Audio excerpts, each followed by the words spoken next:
درود بر شما بینندگان عزیز و ارجمند برنامه‌های فرهنگی و فراغتی تلویزیون دوشنبه. این یک برنامه با اشتیاق مهمانی کاشانه‌های شما. مهمانی نوبتی برنامه ماست کارگردان هنرمند سینما سراینده سیراج‌الدین غفوری. خوش آمدید به برنامه با اشتیاق.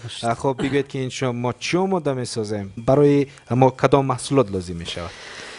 سرآول سلام درود خوش رو می‌رسونم به کلی تماشاگران تلویزیون دوشنبه، به کلی مردم تاجیک چی در حدود کشور هستند و چی بیرون عین حال ما رو تماشا دارن. و امروز با شما تشکر میگویم که ما رو اینجا دعوت کردید و چنانه که دیده استودید یعنی که امروز خوراکی که ما آماده میکنیم کارتوشکا لازم میشه، پامیدور یعنی که سیرکیار، بله، بودرینگ، بلغاری، قرنفل بلغاری، بله، بعد گوشت مرغ و محلول خوش‌طعم کننده و اینچنین روغن و روغن زیتون. بله. بیاید این لحظه شما گوشت رو میده کرده سر میکنیم از گوشت و پوست کردن کارتوشکا. من به شما کمک میکنم. کارتوشکا رو من آماده میکنم.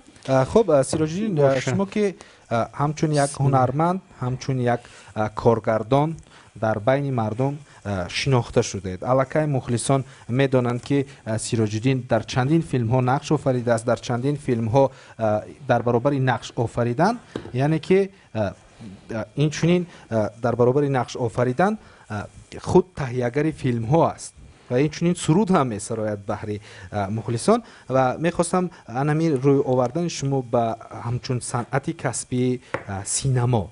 خب از کجا شروع شد؟ از کجا پیش خود مقصد گذاشتید که در آینده یعنی که شما همچون هنرمند سینما رو پیشه کرده باشید؟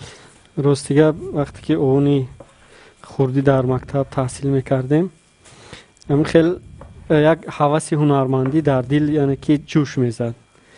از همون نگاه کرده یعنی که سهم خود رو گذاشتیم به ساحه سینما.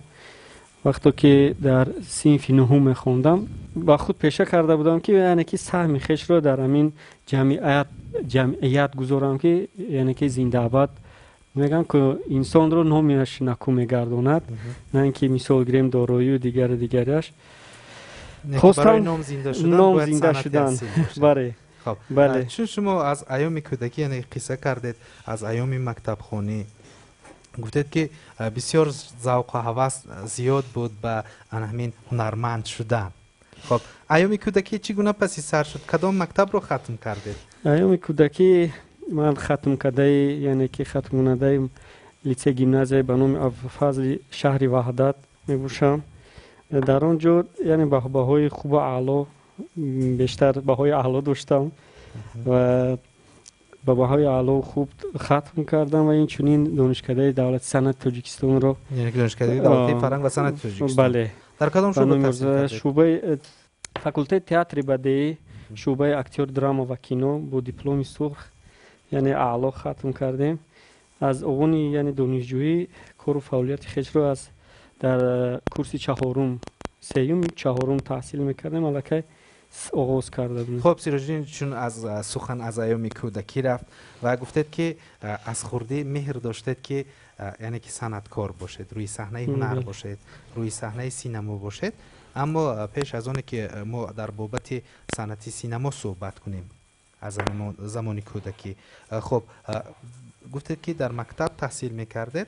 خب کدام فنها رو بیشتر دوست می داشتید؟ یعنی که میخواستید که در اون فنها بیشتر شرکت ورزید؟ فنها اصلا گویم وقتی که در صنف نهم تحصیل میکردم من پیش میخواستم که یعنی که ساحه طب رو انتخاب کرده بودم. ساحه طب رو انتخاب کرده بودم. در صنف نهمی بود المپیادی که بین مکتب بچه‌ها میشود هر سال.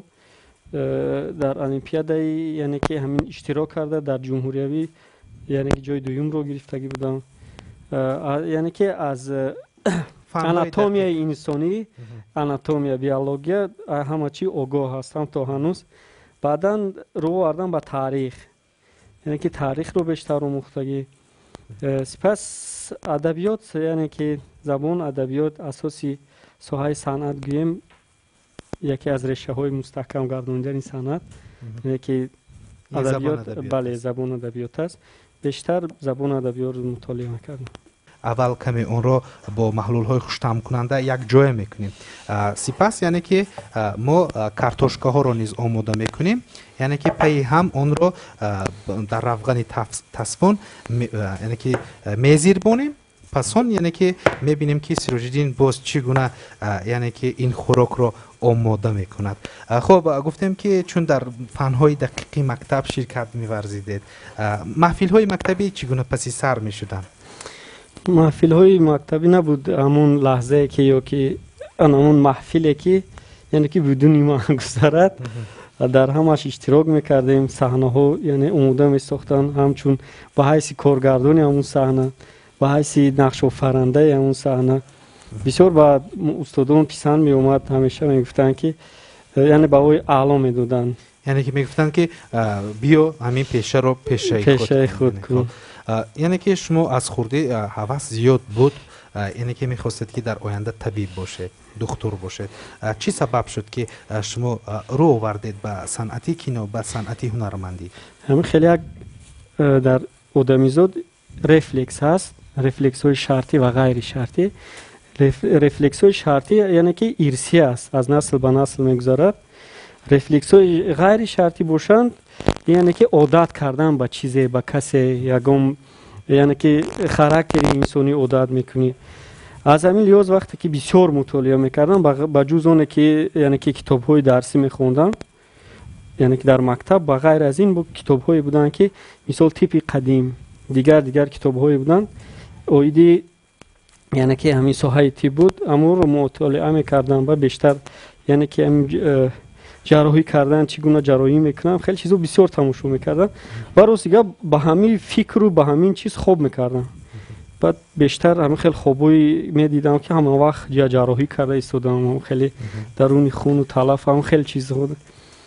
بعد وقتی خلاصه اومدم نه ترس نه گفتم اگه طوری باشد که وایتر باشد، سبکتر باشد. یعنی که مسئولیت طبیب نهایت زیاد است، جان انسانیت در دست در دست طبیب است تا اون رو توبت کرده باشد. من فکر کردم شما اینقدر از رفلکس و از همون روانی های روانشناسی قصه کردید. من گفتم حاضر میگه سیروژیدین که این هنر به من ارثی گذاشته است و پس از ختم مکتب شما رهسپار شدید به دانشکده دولتی فرهنگ و صنعت تاجیکستان.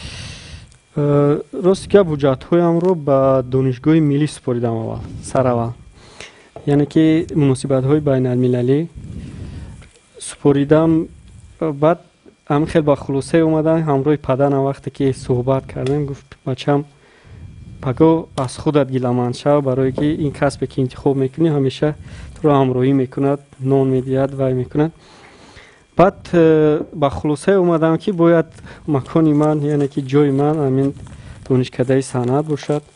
بعد رهسپار شدم جانب دانشکده صنعت. خوش یعنی که اونها رو با بهای اعلی سپاریدم، دوام 5 سال تحصیل کردیم. یعنی که روزای خوش شما در این برابر در برابر اونه که هنرمند بودید، نازکی‌های یعنی که اکتیوری رو از خود میکردید. خب بله. در این ردیف شما یعنی که نازکی کارگردانی رو نیز از خود کردید. خب در دانشکده درس ها چگونه پس سر می شدن؟ مثلا بعضی هستن دانشجویانی که به دانشکده می روند حتما یک درس گریزی میکنن یا کوشش میکنن که بیشتر در همون چورابینی ها بند باشند و از درس دور باشند. درس های شما چگونه پس سر می شد همچون یک دانشجوی اون دوره؟ راستی گپ ما کوراتوری کورسیمو تقای مراد روزیخ بودن استادی ما. بعد وقتی که امتحان ها رو سپاریدم یک بار گرفتم اون رو، یعنی سردار گروه موندن. سردار گروه موندن همه چی وابسته بود، یعنی که از سردار گروه که چی گونه کورس رو نگاه میکند و میکند به همه ما معلوم است. کسانی که یعنی دانشگاه خوندن یا دانشکده لحظه خوب بود، بهترین لحظه ها بود، چون ما صنعتکار بودن در کورس ما، یعنی که همه بچه هم فعال بودن. کورسی که ما ختم کردیم همه بچه ها فعال بودن همیشه، یعنی که در همه چورابینی دستگیری اتیودهای نقض میکردیم، صحنه های خوب میموندیم. بیشتر معلم می اومدن میگفتن که ما هم شما را به حال خودتون میدونم که همین چیز یعنی که خودتون راه خودتون رو یابید. بیشتر ما خود یعنی مستقلانه کار میکردیم. خب چون اینجا سخن از ایام دانشجویی رفت و با اجازت شما اگر اجازت باشد برای بینندگان من یک لطیفه میگفتم. از دانشجوی سوال میکنن که مثلا فردا که تو میخوای که راه مستقلانه زندگی رو پیدا کرده باشی اویله دار میشوی، با تو چگونه زن دیم؟ زنی جوان دیم یا زنی پیر دیم؟ میگه البته زنی پیر. بعد میپرسن برای چی زنی پیر؟ میگه وای نفقه نگیرد. عزیز رو منتظرم به کمی لحظه من از کارگردان خواهش میکنم که پاره از اجودیاتی سیراج‌الدین غفوری بهری ما و شما پیشکش کند پس از چند لحظه.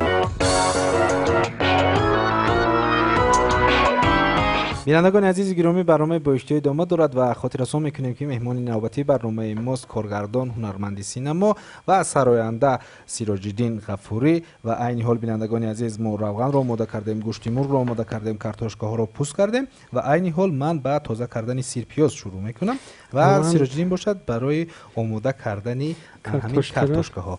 خب این لحظه سیراج‌الدین چون سخن در از ایام دانشجویی رفت و از آن لحظه های رفت که شما یعنی که یک مسئولیت بزرگ رو 5 سال بر عهده داشته یا از بین دوم کرسی سوم کرسی شما رو گرفتن رو برید.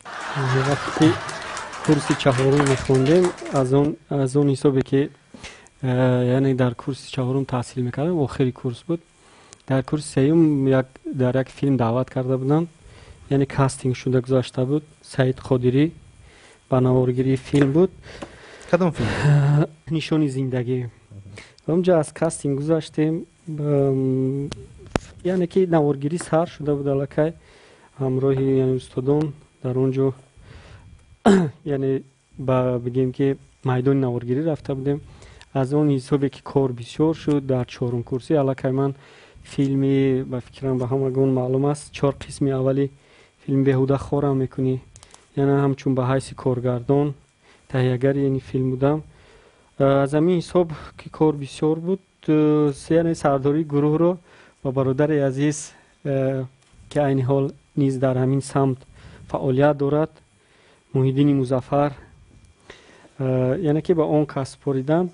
بعد من یعنی دنبال کاری خود بودم. هنگام دانشجو بودید کارهای ایجادی شما شروع شد و تا جای من آگاه هستم هر نفری که ختم کرده این یا آن مؤسسه است حتما که کارهای دیپلمی میکند، کارهای ایجادی میکند، چون که زحمت 5 ساله که کشیده است بر عبث نرفته باشد. یعنی که برای 5 ساله که تحصیل کرده است اونجا یعنی که علم آموخته است همون علم خود را اثبات میکند. خب کارهای دیپلمی چگونه پس سر شدن؟ شما چی نقش داشتید در اونجا؟ کارهای دیپلمی یعنی که در چند کاری دیپلمی که ما پیشنهاد کرده بودیم در 3 تاش من نقش اساسی داشتم. در 3 تاش نقش یعنی یکی از نقش های پدری زیبونیسو رو اجرا میکردن، شاه افرنگزیب رو. هم خیلی شده بود که استاد با خلاصه اومده بودن که در همین چیز 2 نقش رو یک بار با من دیم.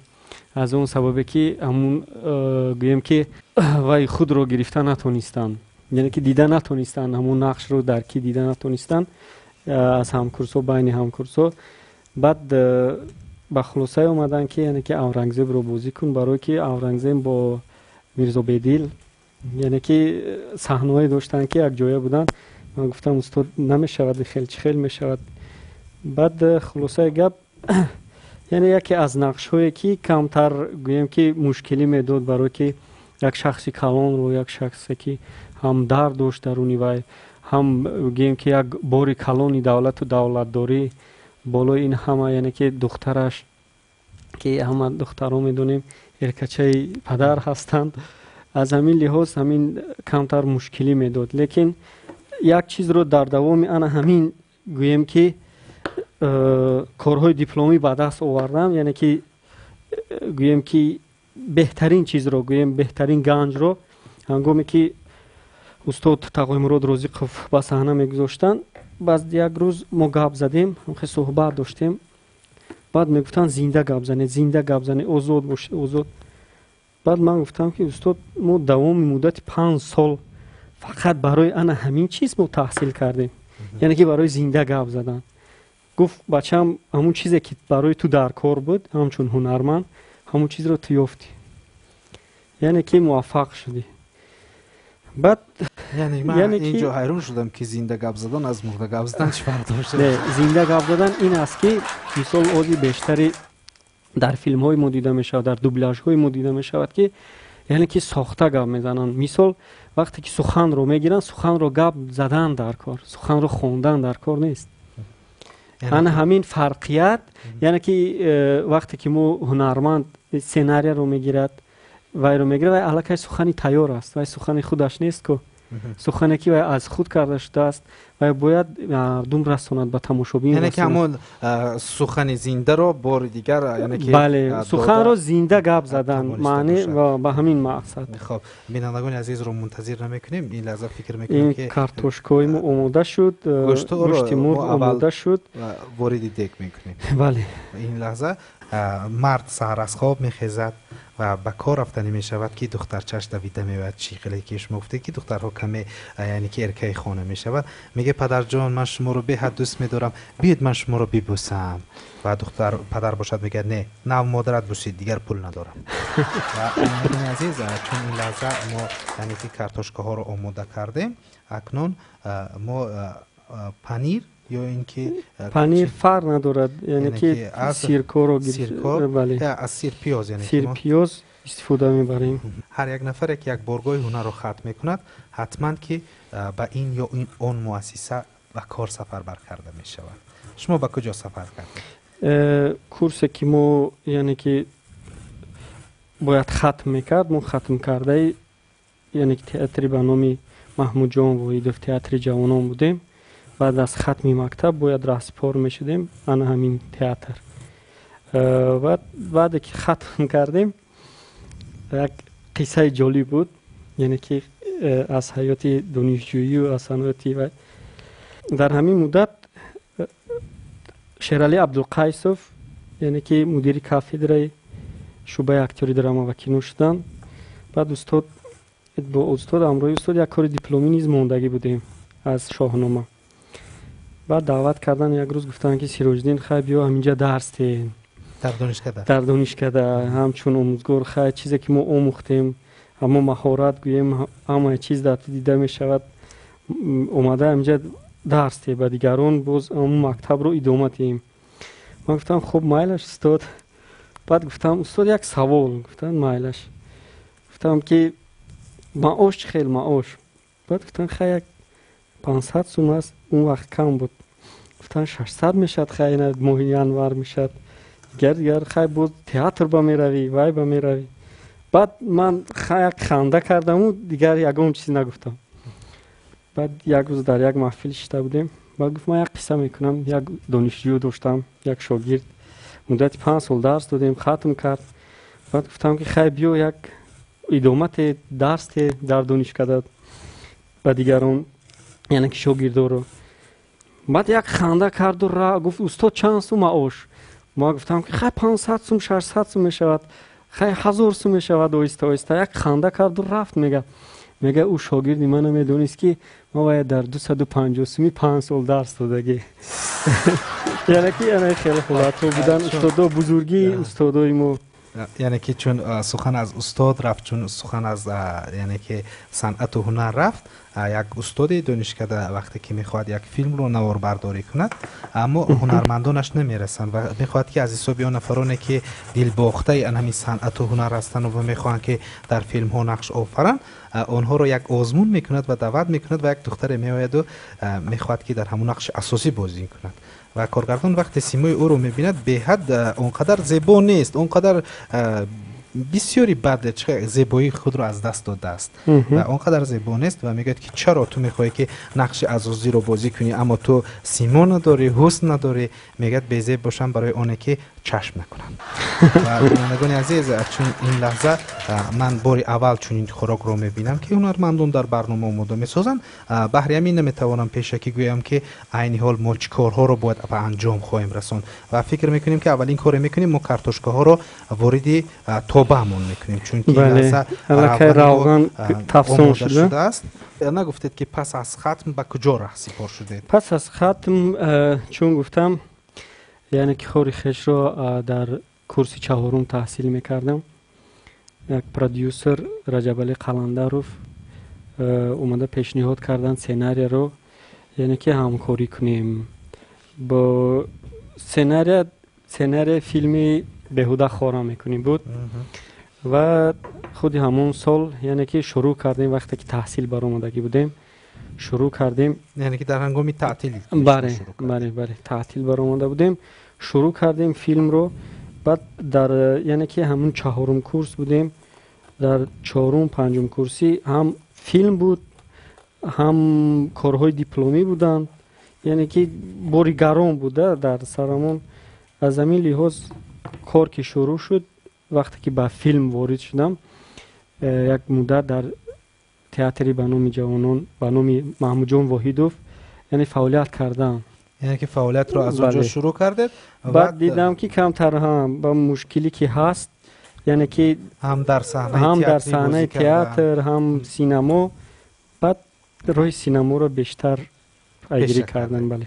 خب یعنی که بعدتر وقتی گفتیم که شما راه سینما رو شروع کردید و در فیلمی بهوده خورا میکنی، یعنی که همچون کارگردان بودید. بله. بعدتر خواستید که هنری خود رو در فیلم خود بسنجید و ثبت کردید، شروع کردید به آفریدن فیلم سکوت. خب میخواستم اطراف فیلم سکوت صحبت کنیم، چگونه پیدا شد، یعنی که چگونه اندیشه ها بود تا این فیلم روی نقش بیاید، روی نوار بیاید؟ راستیگه وقتی که همین فیلمی بهوده خورا میکنی رو نوار میگرفتیم، یک شب بود، ساعت یا 2-3 هم خیلی یک 3:30 شب بود. وقتی که از کار برمیگشتم یعنی جانب خانه میرفتم، یکم نه تاکسی بود نه مارشروت بود نه اتوبوس، پیاده یک 500 متر پیاده رفتم. بعد همون لحظه ها یک همون روز یا 1-2 روز پیش بود، همون خیلی یک اتیود بازی کرده بودیم. وقتی که بچه پسر میدروید، یعنی زادروز مادرش هست، مادرش یعنی که نشستن سر زانوی مادر میگذارد، مادر تبریک میکند، همین خیلی خرسند است، بچه از خرسندی نمیدونه چیکار کند و کند. همین لحظه یعنی که سخن گفته است، یعنی که مادر دیگه سخن نمیگوید، مادر از سخن میموند، یعنی که مادر یعنی که مرد میگه ویدا میکند. بعد آن همون لحظه که بود که یک لحظه بود برای اتیود بود، لیکن بعدم خیلی سوال کردم، می اومدم همیشه میگفتم، گفتگو میکردم. من گفتم من بیشتر با خودم سخن میگم، گفتم سیروجدین چی میشد که اگر پسر گنگ باشد؟ یعنی که سرچشمه فیلم سکوت انا همین صحنه بود که وقتی که انسان مادر را از دست میدهد، وقتی که یک بچه گفته نمیتواند، مادر گفته نمیتواند، این فکر میکنه که از همه دردی است که برای انسان وزنین ترین، سخت ترین.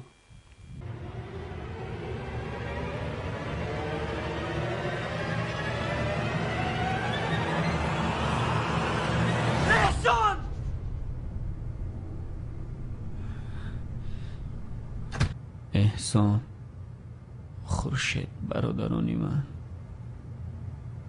برادرانی که جانشان را نیثار میکنند، برادرانی که نفسشان را به من نمیکشند. فقط خدا میداند که آنها در چه حالند. من حس میکردم که تو زنده ای، هر شب به خواب آمد در اومدی، لیکن تو این روزا در کجا بودی؟ هی جورا، این تاریخ دور و دراز دارد، بعد اطراف این گپ میزنیم. تو بهترش گوی که احسان در کجا است؟ مادرش با نزدیکی میدونم، با خبرم. خودش در کجا است؟ برای تو دکترها دونر فرموده بودند، از گروه خونی تو کم بوده است. گفتن از مسکو دسترس کردن در کار. احسان را با مسکو برای خون روان کرده بودیم، از همان روز تا حال داره کش نیست. لیکن این بیگو در خونه نیلوفرشون شاین در تلفن با کسی گپ میزد. از مسکو، نامش منصور، گفت که احسان زنده است و خاطره‌اش را گم کرده است، گویا کی با آنها باشد. شاین گفت که کیم کدام شیخ عرب اومده است و نرخ سنگ را 1.5 میلیارد دلار کرده است و باز گفت که او با ما در کار می شود. تو چی گفتنی که احسان در مسکو است؟ بله. آنها برای پول شده به همه کار می روند. صدیرای آنها را گرفته احسان را نجات دادند در کار. خون به خون، کتف به کتف، بر به بر، در روزی پستی و بلندی تا دمی مرگ. ما باید این شعارمون را فراموش نکنیم خورشید جان.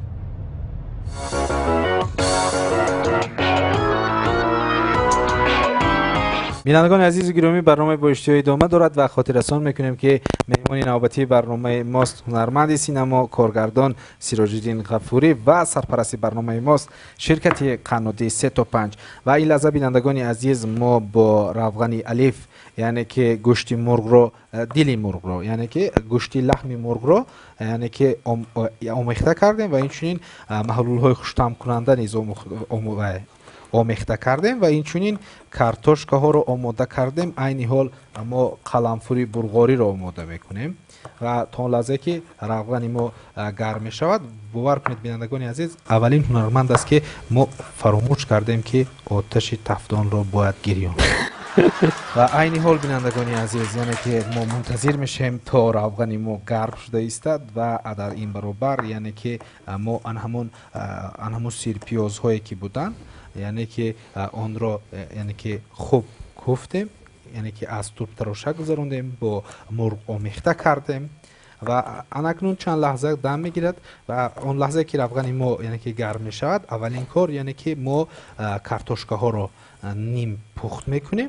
پس از آن گوشت مرغ رو چنین شکل و باز میبینیم که سیراج الدین چگونه هنر آشپزی خود را یعنی که در این برنامه نشان میدهد. خب سیراج الدین گفتیم که شما وقتی که پس هنگام دانشجو بودن الکی به کارهای ایجادی شروع کردید و پس از ختمی دانشکده یعنی که همین راه را پیشه کردید و رفتید در راه ایجاد کردن، یعنی که در روی صحنه سینما بودن همچون یک هنرمند و همچون یک چی گویم کارگردان. خب یعنی که اینجا ما تا جای میدونیم فیلم سکوت یک مرتبه ثبت شد، یعنی که قسم اولی آن ثبت شد و الکی بینندگان منتظر نبودند که قسم دومی آن پیدا می شود. یعنی که میخواستم این لحظه اطراف تولید شدن قسم دومی همین فیلم صحبت داشته باشیم.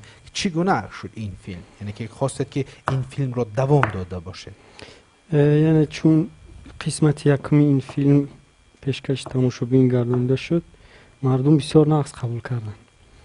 یعنی که درخواست کردند که فیلم باید ادامه داشته باشد. بعد به خلاصه اومدیم که قسمت دومی فیلم را گیریم. هم خیلی پیشنهاد شدند و به آمریکا سفر کردیم. به افغانستان رفته بودیم، مسکو، یعنی که در همینجا بناورگیری بود. خلاصه گپ یعنی که طلب زیادی مخلصان بود. سبب همین بود که قسم دومی فیلم یعنی که روی نوار بیاید. یعنی که اینجا ششت همچون مؤلفی برنامه، مؤلفی یک سناریو یعنی که کار کرده تا قسمت دومی این یعنی که کار شود و پیشکش مخلصان گردانید. خب سیراج الدین، چون ما در فیلم سکوت دیدیم که چگونه شما هنرنمایی میکنید، شما همچون یک کارگردان و هم خود در این فیلم نقش آفریدید. دشواری نمیکنه انسان هم در یک فیلم کارگردانی کند و هم در یک فیلم خود نقش بیافرد، نقش اساسی رو، نقش مرکزی رو؟ کارگردان پیش از همه باید هنرمندی خوب باشد. کارگردانی که هنرمندی خوب نباشد یعنی که فیلمی که روی نوار میبیارد یعنی که سن نمیباید به تماشابین. کارگردان پیش از اونه که پیشکش میکند به تماشابین فیلم رو، یعنی که سبب میشود هنرمند مثل یک گوییم که یک اشیا است یا که یک تکنیک است که و استفاده میبرد کارگردان. یعنی که کارگردان این خواستی کارگردان است این فیلم، نه اینکه خواستی هنرمند مثال خط سوژه که یعنی که میزانسن که میگذارد رژیسور، کارگردان، هنرمند به همون قدم میگذارد، به همون عمل میکند و فیلم کارگردان میشه، نه اینکه از هنرمند، یعنی که هنری خیش رو نشون میده که انا اینجا باید انا خیلی بازی کردن در کار، انا خیلی بازی کردن در کار. و از همین لحاظ وقتی که کارگردان سیناری رو به دست خود میگیرد، وقتی کار کرده سیناری، هر یک نقش هایی که هستند در یعنی که فیلم یک بار خودش رو دیده میبره، یعنی که خودش همون چیز رو در خودش هضم میکند، حل میکند، تحلیل میکند، بعد پیشکشی هنرمند میکنند، هنرمند اون نقش رو اجرا میکند، پیشکشی تماشابین میکرد. خب این لحظه میخواستم پرسیده باشم از وضع عائلوی شما. وضع عائلوی شما چگونه است؟ عائله‌دار، صاحب 3 فرزند. چرا من این گپ رو پرسیدم؟ بیشتر وقتی که کارگردان ها یا هنرمندان عائله دار میشن بسیار صرفه‌کار میشوند و روز زن به نزد شوهر می آید، چون شوهرش کارگردان بود، چون شوهرش هنرمند بود، از او پرسان میکند که مردک به من یک شانه نو خریده دید، یک شانه نو خریده دید. بعد مرد حیران میشد و میگوید که چرا تو اینقدر میگوی به من شانه نو خریده؟ میگه باز یک دندان شانه شکست. بعد حیران میشد، میگه هیچ گپی نه، همین پول که شد یک تا میخرم، تو صرفه و سرشته کاری رو رعایت کن در خانه، زیرا که صرفه و سرشته کاری بسیار در زندگی ضرورت دارد. میگه ها سرشته کردم آخرین دندانه شانه شکست. و چون من میدانم که شما در برابر اونه که در فیلمی سکوت نقش آفرینی کردید، پس اون یعنی که در فیلم پیمان هم یعنی که دعوت شده در استحصال سوخت سینما. میخواستم در اطراف دعوت، اطراف هنرنمایی کردن در این فیلم صحبت کرده باشه. فیلم پیمان یعنی که من آگاه بودم، محیدین مظفر کارگردان این فیلم بودن، سناریو یک سال پیش از بناگری فیلم آماده میشد. یعنی که اون دوستایی که بودن که میگفتن که هم خیلی باید فیلم روی نوار بیاد. من هیچ یعنی که چی میگویم منتظر همین چیز نبودم که آدم رو دعوت میکنند، مثال یعنی که باوری نداشتم حتی، برای که در اونجا یک چند نفرانی دیگر بودن. بعد خلاصه گپ یک روز محیدین زنگ زدن، گفتن سیرو جان سلام، همین خیلی فیلم ها گرفتنی. ما گفتم خیلی هیچ گپ نه. خب گفت کامند علاقه تیار است، ما علاقه کار رو آغاز کردیم، یعنی که من اینجا تو را میبینم. باشد گفتم سیناری رو روان کردم، خوندم، پسند آمد. بعد فیلم در خوجند یعنی به نوار گرفته شده است و سپار شدیم جانب خوجند، یعنی که با همراهی تخمین بانو، خورشید مصطفی، استاد قربانی صابر بودن. یعنی بهترین لحظه ها بودن. تیمستانی خنک بود و شما رو سرما زد، سرما هم زد، روی میشود درست دیگه همه روزای سرد بود میرفتیم، یعنی که هوا به حد خنک بود.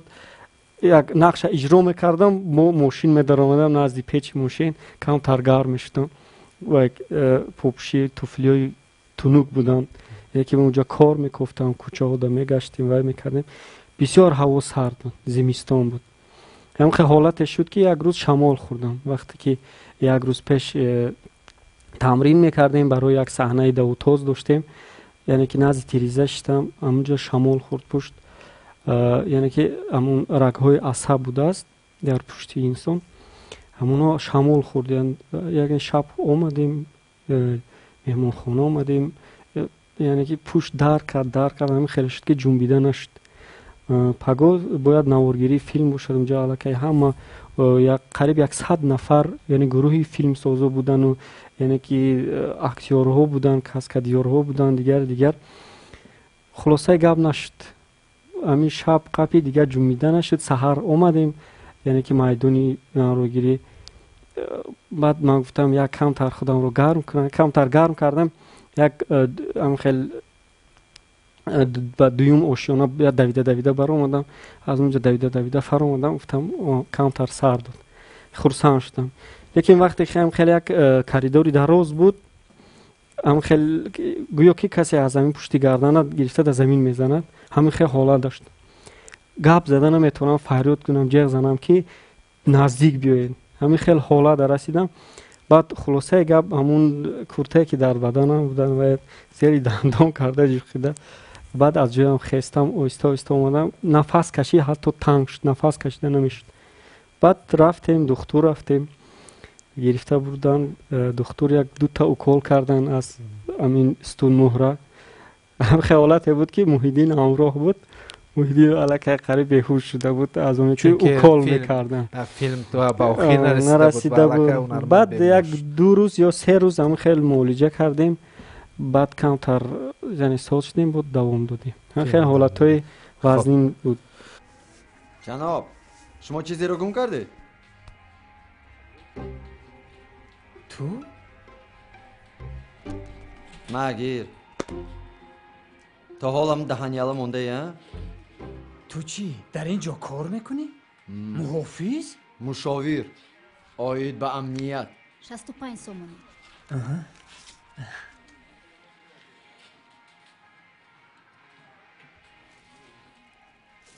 رحمت نخواد که تو به خالد ایستاده باشی ها؟ زخمم رو تازه نکن. تو میدونی که تمام زندگی من رو تو برباد دادی کریر من رو برهم زدی آرزوهای من رو پامال کردی تمام مردم میدونستن که طالب چکه سقیچ رو از دهان مردم چنان کشیده گیرد که دندانهای وی خبر نیابد اکنون چی؟ برا چی؟ با تو پاک وجدانی معقول نیست؟ ها؟ بیا مان پس تو طالب همین خیل؟ نامی من فریدون شناسایی با تو با من بسیار ضرور باز خورسند هم میشوی ها؟ در حقیقت هم من برای تو خورسند حیات من هم تغییر یافت نخود با تو هم یه اون کس یاری رسون راستش رو گویم ما با یک دیگر یاری رسوندیم در عالم واقعا هم آدمان نیک هستند تو خودت رو در نظر داری گوش کن میخوای یک جای نشسته صحبت کنیم ضیافت از من تشکر پیوه میزنی نه تشکر من عموما نمی نوشم انا گپ در کجا بوده است معلوم شد که این بدبینی تو به خوشبختی دیگران از کجاست فقط مجبور نساز که من هم نوشیدن رو پرتویم من میدونم که تو چه خیلی آدمی 2 لحظه نگذشته من رو برای خطی پارسان داخل میکنی گوش کن طالب من کم ترک شتاب دارم باز میایم صحبت میکنیم خب چی؟ ایرو از اینجا؟ احمقت رو یافتی که با تو لقیدشینه طالب من حتما میایم اگر 2 بار دیگر اینجا بیایی من واقعا پارسا میشوم خب مایلش نغزمون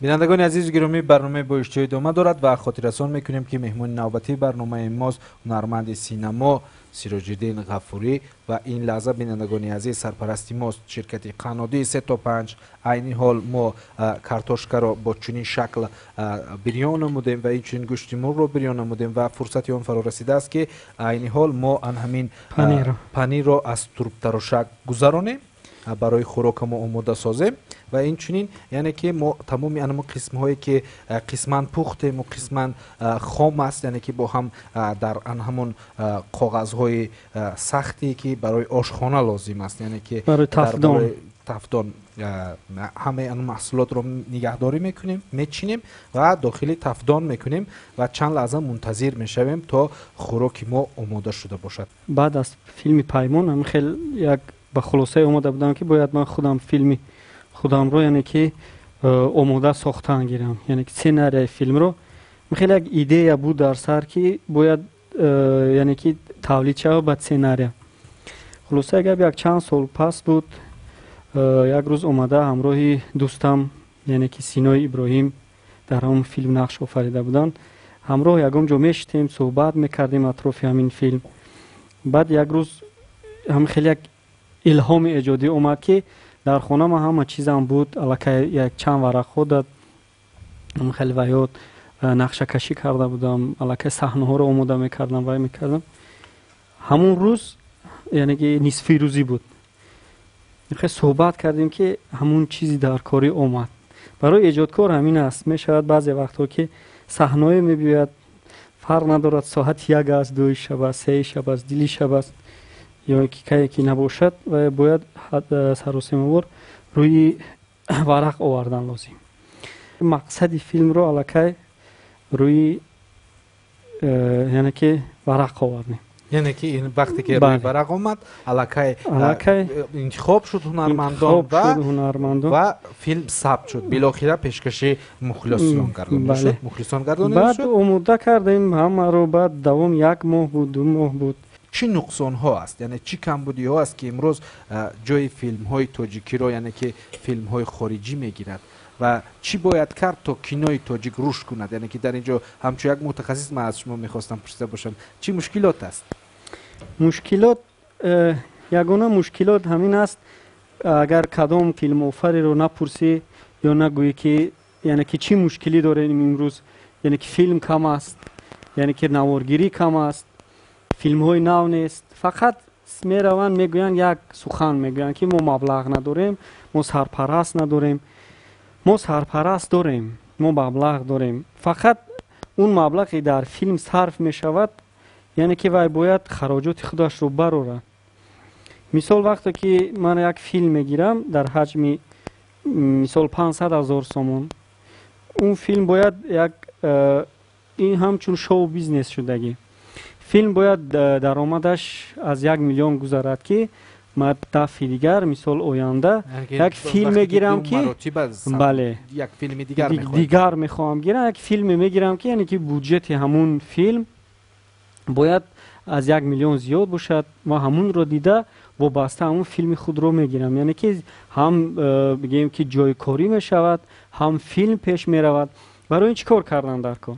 برای این اساس یعنی که همون گویم چی میگن متصدیه که اوید انا همین کار هستن باید یعنی که فعال باشن، یعنی که پرودوسرهای خوب در فیلم نه پرودوسرهای خوب هستن لیکن همون مقامات مثال گیریم تاجیک فیلم است یا که دیگر مقامات های ارگان باید همکاری کنن که انا همون چیزایی که فیتاوی که میبرن امروز یعنی که همچون پیرات گفته پیشکش میگردونن بله قاچاق گفته انا میگم صد ایرایی مشکل نیست فکر میکنم برای که طلبات هست برای فیلم تاجیک.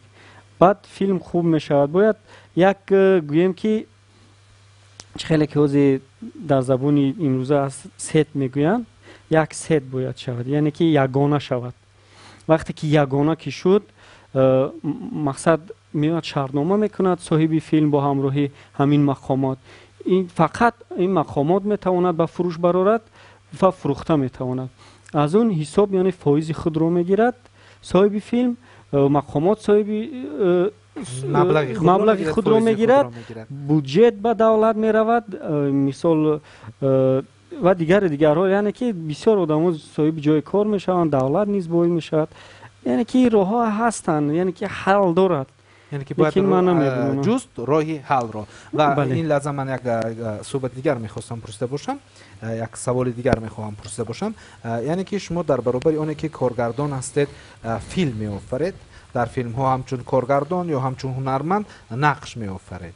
خب در این ردیف شما در کلیپ کنسرت ها نیز شرکت میکنید، یعنی که این پیشنهاد خود هنرمندان میشود تا در آن همون کلیپ کنسرت نقش آفریده باشد یا اینکه خود همین چیز رو در خود میبینید؟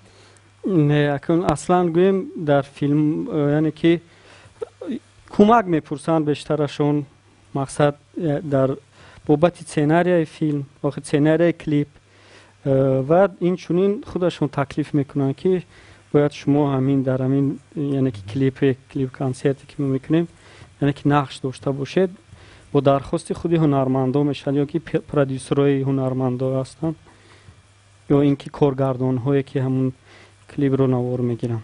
خب این لحظه یک لحظه تنفس دیگر است. من بهر بینندگان باز یک لطیفه دیگر میگویم و خواننده صنف یک باری اول به مکتب میرود و از آن سو میآید و زود قهر کرده است کتابش رو به یک سون دفترش رو به یک سون میپرتاید.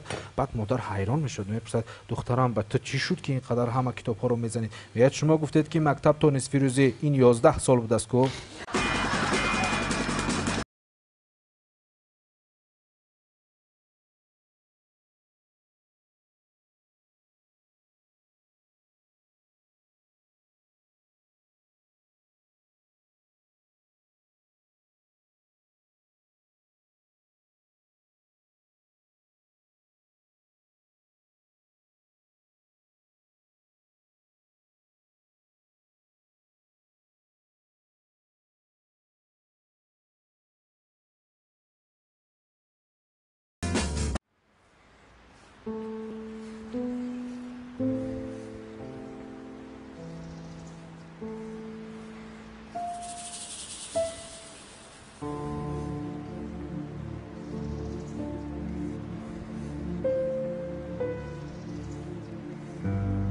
چی گپ؟ تینچی است؟ میدونی چی؟ من دیگر لایق تو نیستم. چی؟ نفهمیدم. مرا فراموش کن.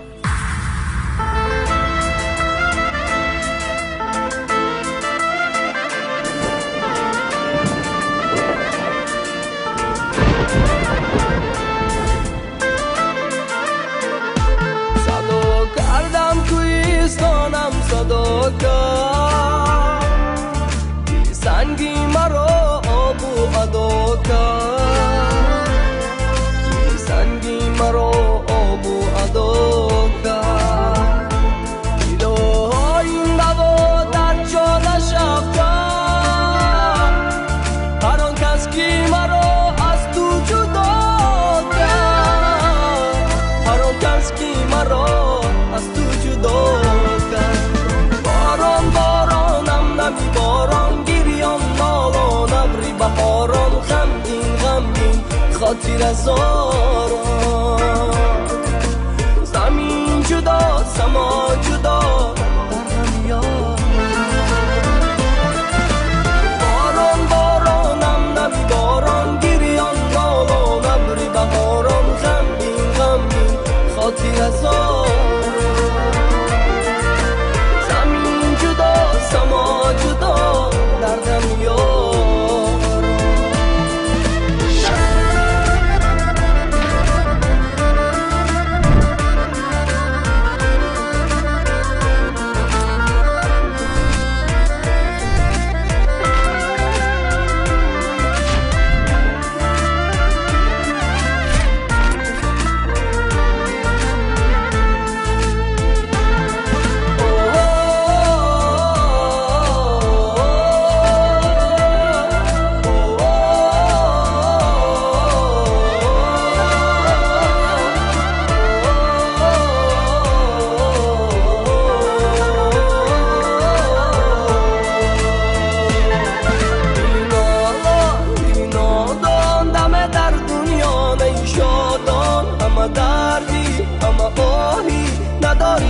نفسی آرام خطا رفتی چرا گفتی که دیگر عشق نمی بادم. باران بارانم نمی باران گریان نالان ابری بهاران غمگین غمگین خاطر از آرام. زمین جدا سما جدا برهم یار.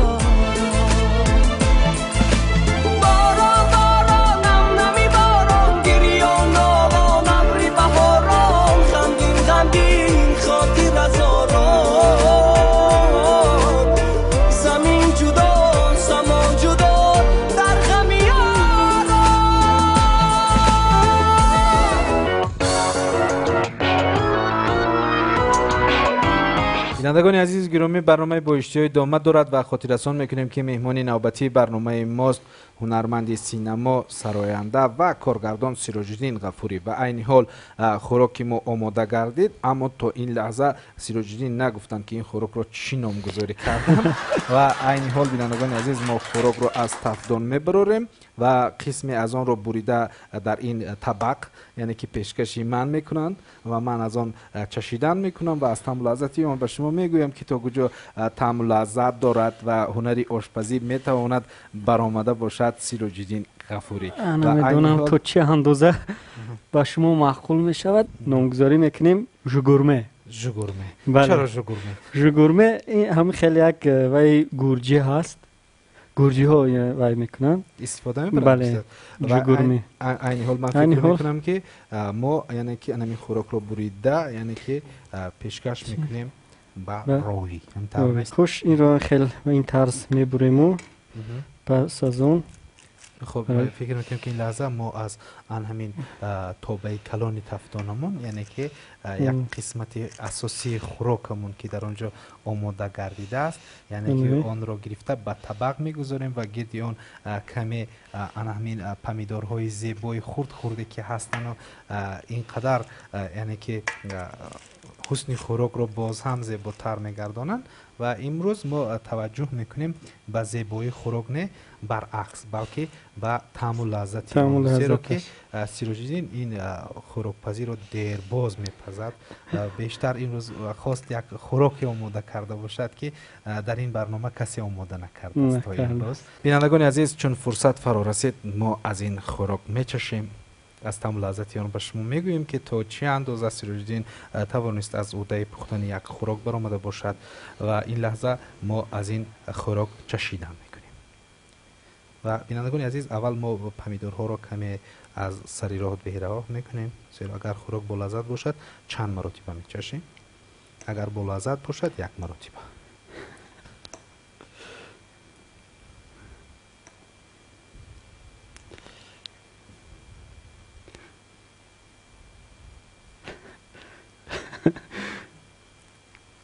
جگرمه ده جگرمه این طرف جگرمه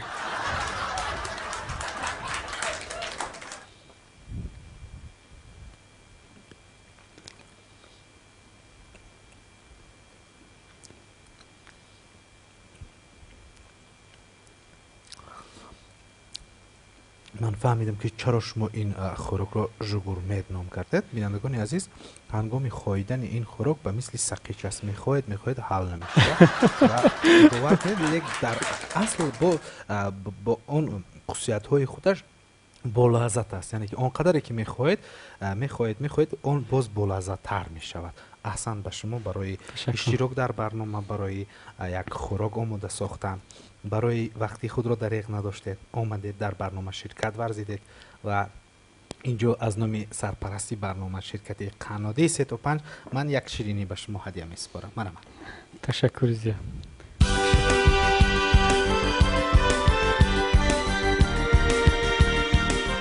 بینندگان عزیز گرامی اینجا باشد وقتی به برنامه ما جدا شده به انجام میرسد. در انتها بهرتان خانه آباد و روزگاری و صدا را تمنا داریم. با شما بودیم کارگردان، هنرمند و هنرمند سینما سیروجدین غفوری، شرکت قنادی 3-5 و من مهراور اسدالله. تا نزدیکترین دیدار، روز و روزگارتان خوشبخت. خیر.